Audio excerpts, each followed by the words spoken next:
Hey guys, so the fact-based story that I'm going to tell you about is about my grandparents and their love story growing up. So the year was 1938 and Toby was 9 years old and Jean was 11. They quickly became inseparable. They were such good friends. They did everything together.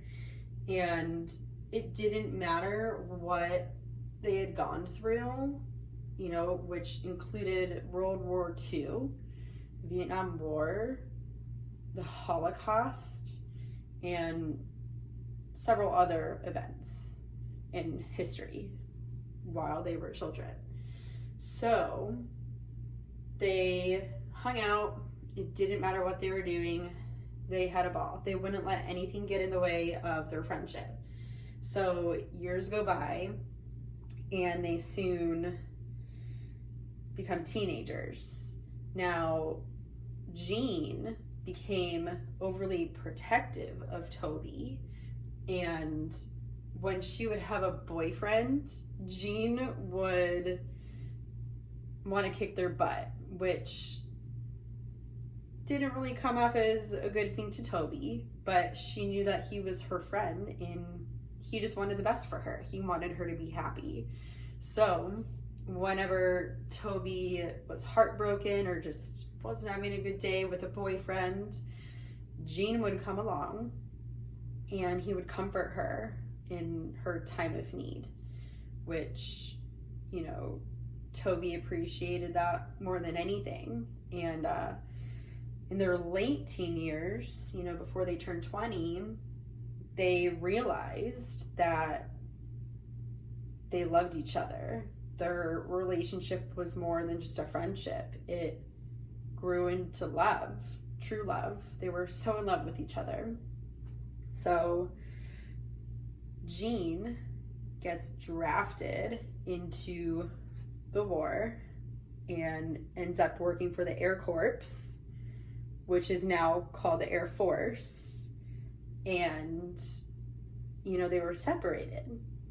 So they had to find a way to still communicate.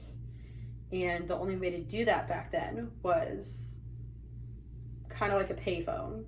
But it would be like a dial-up phone from their home. And they would call each other whenever they had a chance to, which was, few days a week, if they were lucky.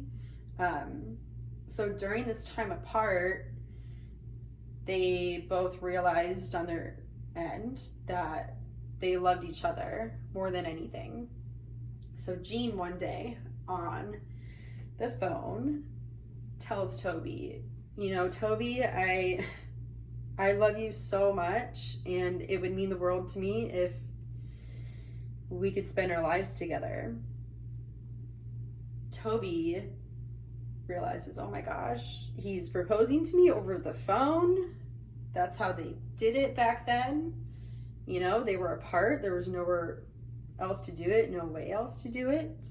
She was living in Texas and he was in the Air Corps. So Jean asks Toby to marry him, and Toby's ecstatic.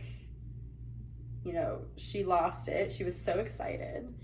And so when Jean finally made his way back to Texas to be with Toby again, they get married. So April 2nd, 1949, Jean and Toby were married. And, to show their love for each other and their family, they wanted to grow their family. So 1951, Toby gave birth to their first child, a son who they named Jeffrey Luftig. And a few years later, in 1956, they had another child, a daughter named Rhonda. And, they had the perfect family. They had their son, they had their daughter, and they lived this great adventurous life before they even had their children. And their children just made that experience that much better for them. So fast forward to current days where, it's 2019. They celebrated their 70th wedding anniversary. And that's huge. Not many people can say they've been married 70 years, yet alone spending time together longer than that. 80 plus years they spent together.